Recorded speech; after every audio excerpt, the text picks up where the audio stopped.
Nursing ഡയറക്ടറിന്റെ പുതിയൊരു വീഡിയോയിലേക്ക് അവർക്ക് സ്വാഗതം. കേരളത്തിൽ BSc നഴ്സിംഗ് പാരാമെഡിക്കൽ കോഴ്സുകളുടെ റാങ്ക് ലിസ്റ്റുകൾ ഏറ്റവും ആദ്യം ഇപ്പോൾ പബ്ലിഷ് ചെയ്തിരിക്കുന്നത് CPAS-ലാണ്. അപ്പോൾ CPAS-ന്റെ റാങ്ക് ലിസ്റ്റ് അനലൈസ് ചെയ്യാനും അതുപോലെ അതിന് അടുത്തുള്ള സ്റ്റെപ്പുകൾ കാര്യങ്ങളൊക്കെയാണ് ഈ വീഡിയോയിലൂടെ ഉൾപ്പെടുത്തുന്നത്. ഏറ്റവും ആദ്യം നമ്മൾ മനസ്സിലാക്കേണ്ടത് CPAS-ൽ BSc നഴ്സിംഗ് കൂടാതെ തന്നെ ഫാർമസി, ഫിസിയോതെറാപ്പി, മൈക്രോബയോളജി അങ്ങനെ നിരവധിയായിട്ടുള്ള ഓപ്ഷൻസും അവൈലബിൾ ആണ്. ഇപ്പോൾ ഓരോരുത്തരുടെയും പ്രൊഫൈൽ പേജിൽ നോക്കിക്കഴിഞ്ഞാൽ നിങ്ങൾ ലോഗിൻ ചെയ്ത് നോക്കുമ്പോൾ നിങ്ങൾക്ക് പ്രൊവിഷണൽ റാങ്ക് ലിസ്റ്റുകൾ ഇടാറുണ്ട്. ഇപ്പോൾ BSc നഴ്സിംഗിന് അഡ്മിഷൻ നോക്കുന്ന കുട്ടികൾക്കാണെന്നുണ്ടെങ്കിലും മറ്റുള്ള സ്ട്രീമിലുള്ള റാങ്കുകളും നിങ്ങൾക്ക് ഇവിടെ കാണാനായിട്ട് സാധിക്കുന്നുണ്ട്. പല കുട്ടികളും BSc നഴ്സിംഗ് മാത്രമായിട്ട് അപ്ലൈ ചെയ്തെങ്കിലും പലർക്കും അഡ്മിഷൻ മെമ്മോ, കൗൺസിലിംഗ് മെമ്മോ ഒക്കെ ലഭിച്ചിട്ടുമുണ്ട്. അപ്പോൾ നമ്മൾ എന്തൊക്കെ കാര്യങ്ങൾ ശ്രദ്ധിക്കണമെന്നുള്ളതാണ് ഈ വീഡിയോയിൽ ഉൾപ്പെടുത്തുന്നത്.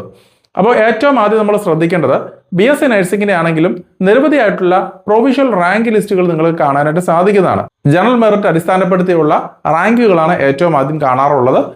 ഇത് കൂടാതെ തന്നെ നിങ്ങൾക്ക് റീജിയണൽ റിസർവേഷൻസ്, നിങ്ങൾ ഈ ഒരു CPAS-ന്റെ സെന്ററുമായിട്ട് ബന്ധപ്പെട്ട പഞ്ചായത്തിലൊക്കെയാണ് നിങ്ങൾ താമസിക്കുന്നത്, റീജിയണൽ റിസർവേഷനുള്ള അവസരം ലഭിക്കുന്നുണ്ട്.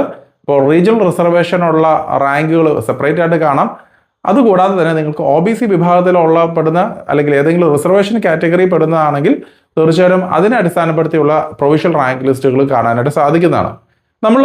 നമ്മളൊരു കാര്യം മനസ്സിലാക്കേണ്ടത് BSc നഴ്സിംഗിന് CPAS-ൽ ഏകദേശം 10 കോളേജുകളും ഉണ്ടെങ്കിലും ഏകദേശം 6 കോളേജുകൾ മാത്രമാണ് CPAS വഴി, അതായത് ഏറ്റവും ആദ്യമേ തുടങ്ങിയിരിക്കുന്ന 6ഓളം വരുന്ന കോളേജുകളാണ് CPAS വഴി ഇപ്പോൾ അഡ്മിഷൻസ് കംപ്ലീറ്റ് ചെയ്യുന്നത്. അതായത് ഈ 6 കോളേജുകളായിട്ട് ഏകദേശം 150ഓളം സീറ്റുകളാണ് നിലവിൽ അവൈലബിൾ ആയിട്ടുള്ളത്. അപ്പോൾ 150 സീറ്റിന്റെ അകത്താണ് മാനേജ്മെന്റ് സീറ്റിലേക്കുള്ള പ്രവേശനം ഇപ്പോൾ CPAS വഴി നടത്തപ്പെടുന്നത്. ഇതിൽ തന്നെ പകുതി ശതമാനം സീറ്റുകൾ, 50%ഓളം സീറ്റുകളാണ് ഏകദേശം നമുക്ക് ജനറൽ കാറ്റഗറി വിഭാഗത്തിലേക്ക് വരാനായിട്ട് സാധ്യതയുള്ളൂ. ബാക്കിയുള്ളതെല്ലാം നിരവധിയായിട്ടുള്ള റിസർവേഷൻ അടിസ്ഥാനപ്പെടുത്തിയാണ് ഉണ്ടാവുക. ഇപ്പോൾ നോക്കിക്കഴിഞ്ഞാൽ റീജിയണൽ റിസർവേഷൻ ആണെന്നുണ്ടെങ്കിലും ഏകദേശം 4 സീറ്റുകൾ, 5 സീറ്റുകളൊക്കെ മാക്സിമം അവൈലബിൾ ആയിരിക്കുള്ളൂ. അപ്പോൾ അങ്ങനെയുള്ള സാഹചര്യത്തിൽ നമ്മൾ ഈ പറയുന്ന കോളേജിൽ ലഭിക്കും, അഡ്മിഷൻ കിട്ടുമെന്ന് പ്രതീക്ഷിച്ച് 300ാമത്തെയും 400ാമത്തെ റാങ്കിലുള്ള റീജിയണൽ റിസർവേഷൻസിൽ വെയിറ്റ് ചെയ്യുന്ന കുട്ടികളൊക്കെ എന്ന് പറയുമ്പോൾ അത് വലിയൊരു മണ്ടത്തരം തന്നെയാണ്. ഇപ്പോൾ CPAS-ൽ നിന്ന് അനാലിസിസ് നമ്മൾ ചെയ്ത് കഴിഞ്ഞപ്പോൾ മനസ്സിലാക്കാൻ കഴിയുന്ന ഒരു കാര്യം, അത്യാവശ്യം മാർക്കുള്ള കുട്ടികൾ തന്നെയാണ് CPAS-ൽ നിലവിൽ നിൽക്കുന്നത്. അപ്പോൾ ഒരു പക്ഷേങ്കിൽ ഈ ഒരു ട്രെൻഡ് തന്നെയാണ് LBS-ലും മറ്റുള്ള PNC-മായ്ക്ക് മറ്റു മാനേജ്മെന്റ് അസോസിയേഷനുകളിൽ നിൽക്കുന്നതെങ്കിൽ തീർച്ചയായിട്ടും 90% മുകളിലേക്കുള്ള കട്ട് ഓഫ് മാർക്കുകളായിരിക്കും ഏകദേശം നിൽക്കുക. ഏകദേശം 95% മുകളിലേക്കുള്ള മാർക്കുള്ള, ഇൻഡെക്സ് മാർക്കുള്ള കുട്ടികൾക്ക് പോലും ഏകദേശം 500 മുകളിലേക്കുള്ള റാങ്കുകളാണ് CPAS വഴി ലഭിച്ചിരിക്കുന്നത്. ഇത് ഏകദേശം ഒരു സൂചനയാണ് നമുക്ക് തരുന്നത്. എങ്കിലും CPAS-ൽ +1-ന്റെയും +2-ന്റെയും മാർക്ക് അടിസ്ഥാനപ്പെടുത്തിയാണ് അവിടെ റാങ്ക് ലിസ്റ്റുകൾ ഇടുക. സാധാരണ മിക്കവാറും തന്നെ +1-ലും +2-ലും ഒരുപോലെ തന്നെ പെർഫോം ചെയ്യുന്ന കുട്ടികളാണ് ഉണ്ടാകാറുള്ളത്. അതുകൊണ്ട് തന്നെ ഏകദേശം ഈ ഒരു പെർസെൻറ്റേജ് മാർക്ക് ആണെന്നുണ്ടെങ്കിൽ ഈ ഒരു വർഷം കട്ട് ഓഫ് മാർക്കുകൾ കൂടാനുള്ള സാധ്യതകൾ കാണുന്നുണ്ട്. എങ്കിലും അന്തിമമായിട്ടുള്ള തീരുമാനം നമുക്ക് റാങ്ക് ലിസ്റ്റുകൾ, ബാക്കിയുള്ള അസോസിയേഷനുകളുടെ റാങ്ക് ലിസ്റ്റുകൾ വരുന്നു കഴിഞ്ഞാൽ നമുക്ക് അറിയാൻ കഴിയുകയുള്ളൂ. അപ്പോൾ എനിക്ക് പേഴ്സണലി സജസ്റ്റ് ചെയ്യാനുള്ളത്, സാധാരണ രീതിയിൽ ഒരു 200-300 റാങ്ക് ജനറൽ കാറ്റഗറി വിഭാഗത്തിലൊക്കെ പ്രൊവിഷണൽ റാങ്ക് ലിസ്റ്റിൽ ഇടം പിടിക്കുന്ന കുട്ടികൾക്കാണ് CPAS-ൽ അഡ്മിഷൻസ് ലഭിക്കുക. കാരണം ഇത്രയും കുറച്ച് സീറ്റുകൾ മാത്രമാണ് ജനറൽ കാറ്റഗറി വിഭാഗത്തിൽ അവൈലബിൾ ആയിരിക്കുക. അതുകൊണ്ട് ഏകദേശം 75-80 സീറ്റുകൾ മാത്രമായിരിക്കും ഉണ്ടാവുക. അതുകൊണ്ട് തന്നെ ഒരു 400 മുകളിലേക്കുള്ള റാങ്കിലുള്ള കുട്ടികൾ, പ്രൊവിഷണൽ ജനറൽ മെറിറ്റിന്റെ പ്രൊവിഷണൽ റാങ്ക് ലിസ്റ്റിന്റെ കാര്യമാണ് ഞാൻ സൂചിപ്പിക്കുന്നത്. അങ്ങനെയുള്ള കുട്ടികൾക്ക് CPAS ബുദ്ധിമുട്ടുള്ള ഒരു കാര്യം തന്നെയായിരിക്കും. ഇത് കൂടാതെ തന്നെ CPAS-ലെ അഡ്മിഷൻ പ്രോസസ്സ് എന്ന് പറഞ്ഞാൽ ഇനി നിങ്ങൾക്ക് കൗൺസിലിംഗ് മെമ്മോ ലഭിക്കുന്നതാണ്. നിങ്ങൾക്ക് SMS ആയിട്ടോ അല്ലെങ്കിൽ നിങ്ങളുടെ പ്രൊഫൈൽ പേജിൽ കൂടെയൊക്കെ കൗൺസിലിംഗ് മെമ്മോ ലഭിക്കുന്നതാണ്. ഇപ്പോൾ ചില കുട്ടികൾ റിപ്പോർട്ട് ചെയ്തതനുസരിച്ച് അവർക്ക് നഴ്സിംഗിന് അപ്ലൈ ചെയ്തെങ്കിലും മെഡിക്കൽ മൈക്രോബയോളജി അല്ലെങ്കിൽ BPharm-ന്റെ ഒക്കെ ആണെങ്കിലും കൗൺസിലിംഗ് മെമ്മോ ലഭിച്ചിട്ടുണ്ട്.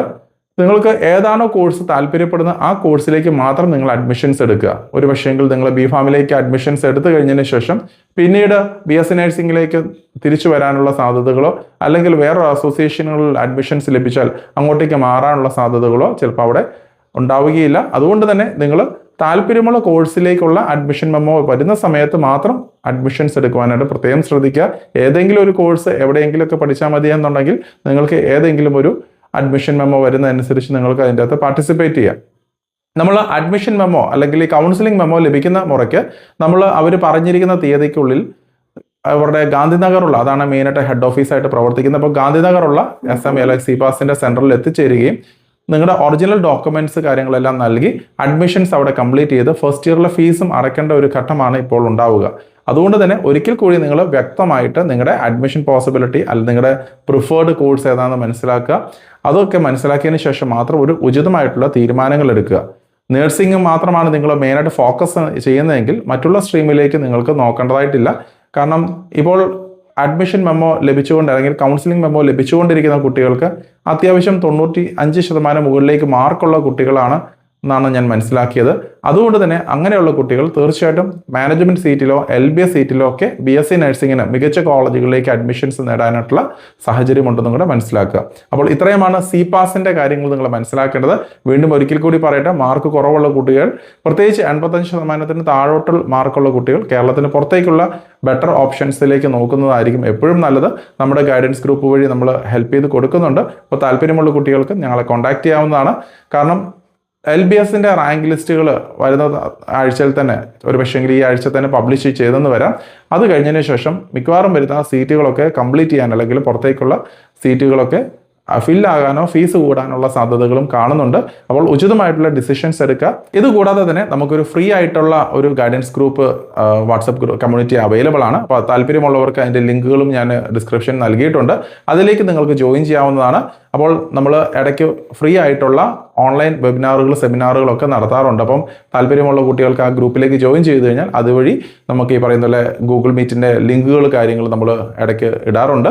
അപ്പോൾ തീർച്ചയായിട്ടും അത് യൂട്ടിലൈസ് ചെയ്യുക. ഇത് കൂടാതെ തന്നെ കേരളത്തിന് പുറത്തേക്കുള്ള പല റെപ്യൂട്ടഡ് കോളേജുകളിലേക്കും ലാസ്റ്റായിട്ട് വരുന്ന സീറ്റുകളോ അല്ലെങ്കിൽ പല ഇൻഫർമേഷൻസും ഈ ഗ്രൂപ്പിലേക്ക് ഷെയർ ചെയ്യാറുണ്ട്.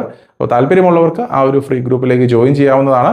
കൂടാതെ തന്നെ കേരളം മാത്രം ഫോക്കസ് ചെയ്യുന്ന കുട്ടികൾ, അത്യാവശ്യം നല്ല മാർക്കുള്ള കുട്ടികൾ, ഏറ്റവും ബെസ്റ്റ് ഓപ്ഷനിലേക്ക് നിങ്ങൾക്ക് അഡ്മിഷൻസ് എടുക്കാൻ താല്പര്യമുള്ള കുട്ടികൾക്ക് ഞങ്ങളുടെ കേരള എക്സ്ക്ലൂസീവ് ഗൈഡൻസ് ബാച്ചിലേക്ക് ജോയിൻ ചെയ്യാവുന്നതാണ്. നമ്മൾ ബാക്കി എല്ലാ കാര്യങ്ങളും അഡ്മിഷൻ പ്രോസസ്സ് വരെയുള്ള കാര്യങ്ങളെല്ലാം നമ്മൾ ഒരു അപ്ഡേറ്റ് ചെയ്ത് കൊടുക്കുന്നതുമായിരിക്കും. അപ്പോൾ മറ്റൊരു അപ്ഡേറ്റുമായി ഉടനെ കാണാം. നന്ദി.